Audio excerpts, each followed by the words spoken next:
أعوذ بالله من الشيطان الرجيم.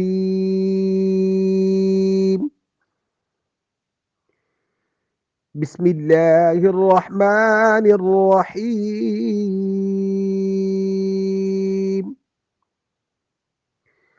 ولقد علمتم الذين اعتدوا منكم في السبت فقلنا لهم كونوا قردة خاسئين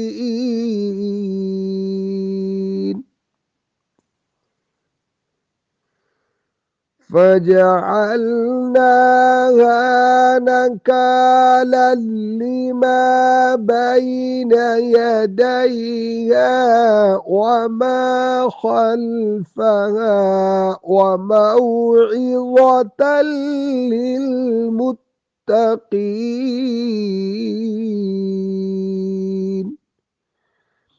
صدق اللہ العظیم. شروع اللہ کے نام سے جو بڑا مہربان نہایت رحم کرنے والا ہے. وَلَقَدْ عَلِمْتُمُ الَّذِينَ اعْتَدَوْا مِنْكُمْ فِي السَّبْتِ، اور تم خوب جان چکے ہو جنہوں نے تم میں سے زیادتی کی تھی ہفتے کے دن. فَقُلْنَا لَهُمْ كُونُوا قِرَدَةً خَاسِئِينَ، تو ہم نے کہا ان سے کہ تم ہو جاؤ بندر ذلیل.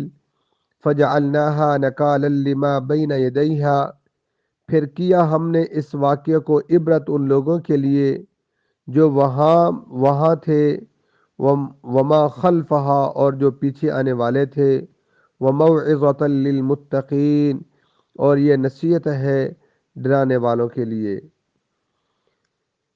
سورۃ البقرہ اس کی آیت نمبر 65 اور 66 جو ہے، ان کی تفسیر یہ ہے کہ یہ موجودہ بنی اسرائیل جو ہیں ان کو اللہ تعالیٰ کا یہ خطاب فرما رہے ہیں. واقعہ کچھ یوں ہوا کہ بنی اسرائیل، ان کے لیے جو ہفتے کا دن تھا یہ بڑا مقدس تھا، ان یہودیوں کے لیے بڑا معتبر تھا، اور جس طرح کے عیسائیوں کے لیے اتوار کا دن جو ہے یہ بڑا معتبر ہوتا ہے، اور مسلمانوں کے لیے جمعے کا دن بڑا مقدس ہوتا ہے. چنانچہ یہودیوں کے لیے بھی یہ جو ہفتے کا دن ہے یہ بڑا مقدس تھا، اور اس دن عبادت کے لیے خاص تھا کہ آپ نے اس دن صرف عبادت ہی کرنی ہے. اب مسلمانوں کے لیے تو یہ ہے کہ آپ عبادت بھی کر، نماز کے ٹائم نماز پڑھیں، عبادت کے ٹائم عبادت کریں، ادر ٹائم جو ہیں آپ اپنا روزی بھی کما سکتے ہیں اور کام بھی کر سکتے ہیں. لیکن ان کے لیے مخصوص یہ تھا کہ ہفتے کے دن انہوں نے عبادت کرنی ہے اور کوئی کام نہیں کرنا، کیونکہ یہ ایلا نامی ایک گاؤں تھا جو سمندر کے ساحل پر واقع تھا، اور ان کا جو مشغلہ ہے وہ شکار کا تھا، وہ شکار کیا کرتے تھے.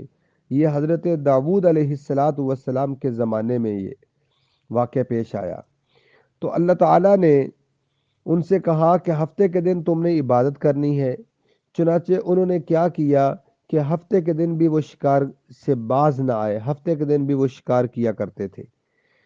تو یہ فرمایا وَلَقَدْ عَلِمْتُمُ الَّذِينَ اعْتَدَوْا مِنْكُمْ، کہ تم جان چکے ہو جنہوں نے زیادتی کی تم سے. زیادتی کیا تھی؟ وہ زیادتی یہ تھی کہ اللہ نے ان کو ہفتے کے دن روکا، ان کو کہا کہ تم نے ہفتے کے دن عبادت کرنی ہے، تو اللہ کے حکم کی پرواہ نہ کی اور ہفتے کے دن بھی شکار کرتے رہے، شکار سے وہ باز نہ آئے. یہ مطلب ہے زیادتی کی. فی السبت، سبت کہتے ہیں ہفتے کے دن کو. فَقُلْنَا لَهُمْ، تو جب انہوں نے یہ نافرمانی کی تو پھر رب العالمین نے ان کو بندر ذلیل بنا دیا. جب وہ بندر ذلیل بن گئے، یہاں ایک سوال پیدا ہوتا ہے کہ آیا کہ یہ جو بندر ہیں جو موجودہ دور میں، کیا یہ انہی کی نسل چلی آ رہی ہے؟ اس کا جواب یہ ہے کہ بالکل ہرگز ایسا نہیں ہے. یہ وہ بندر جو ہیں وہ 3 دن کے اندر جو ہیں وہ سب ہلاک ہو گئے تھے، وہ مر گئے تھے. اور ایسی جو مسخ شدہ جن کی کوئی امت ان کی شکلیں جو ہے وہ بگاڑ دی جائے یا مسخ ہو جائیں، تو وہ ان کی نسل آگے نہیں چلتی۔ حضرت عبداللہ بن مسعود رضی اللہ تعالیٰ عنہ صحیح مسلم میں منقول ہے کہ بعض لوگوں نے اپنے زمانے کے بندروں و خنزیروں کے بارے میں نبی کریم صلی اللہ علیہ وسلم سے دریافت کیا، سب کہہ دیں صلی اللہ علیہ وسلم تو کہ یہ وہی مسخ شدہ یہودی ہیں۔ آپ صلی اللہ علیہ وسلم نے فرمایا جب اللہ تعالیٰ کسی قوم میں مسخ صورت کا عذاب نازل کرتے ہیں تو ان کی نسل نہیں چلتی، بلکہ وہ تو چند روز میں ہی ہلاک ہو کر ختم ہو جاتے ہیں۔ پھر فرمایا کہ بندر اور خنزیر دنیا میں پہلے سے موجود تھے اور آج بھی ہیں، مگر مسخ شدہ بندروں اور خنزیروں سے ان کا کوئی تعلق نہیں ہے۔ لہذا اس سے معلوم ہوا کہ یہ بالکل کوئی نسل نہیں چلی۔ آگے فرمایا کہ اس واقعہ کو دیکھنے اور سننے والے دو قسم کے لوگ تھے، فرما بردار اور نافرمان۔ تو فرمایا کہ وما بین یدیہا وما خلفہا وموعظۃ للمتقین، وموعظۃ للمتقین، یہاں دو لفظ فرمائے۔ ایک تو یہ ہے کہ جو فرما بردار ہیں ان کے لیے تو توبہ ہے کہ وہ کیا کریں، توبہ کریں۔ جی، فرمایا کہ جو نافرمان ہیں ان کے لیے، نافرمانوں کے لیے توبہ ہے کہ وہ نافرمانی سے توبہ کر کے اپنی نافرمانی سے باز آ جائیں، اس لیے ان کو کہا نکال سے فرمایا۔ اور جو فرما بردار ہیں ان کے لیے فرمایا کہ وہ اپنی توبہ پر قائم رہیں، ان کے لیے لفظ فرمایا وَمَوْعِظَةً لِّلْمُتَّقِينَ، وموعظت نصیحت ہے متقی لوگوں کے لیے کہ اللہ نے جو ان کو توبہ کی توفیق دی ہے، وہ مسلم ہیں، اس کی فرما برداری میں لگے ہوئے ہیں، تو یہ واقعہ بھی ان کے لیے ایک نصیحت ہے کہ اسی اپنی فرما برداری پہ ڈٹے رہے۔ اور آپ امت محمدیہ کے لیے یہاں پر کیا خطاب ہے؟ آپ نے سن رہے ہیں کہ بنی اسرائیل کا جو واقعہ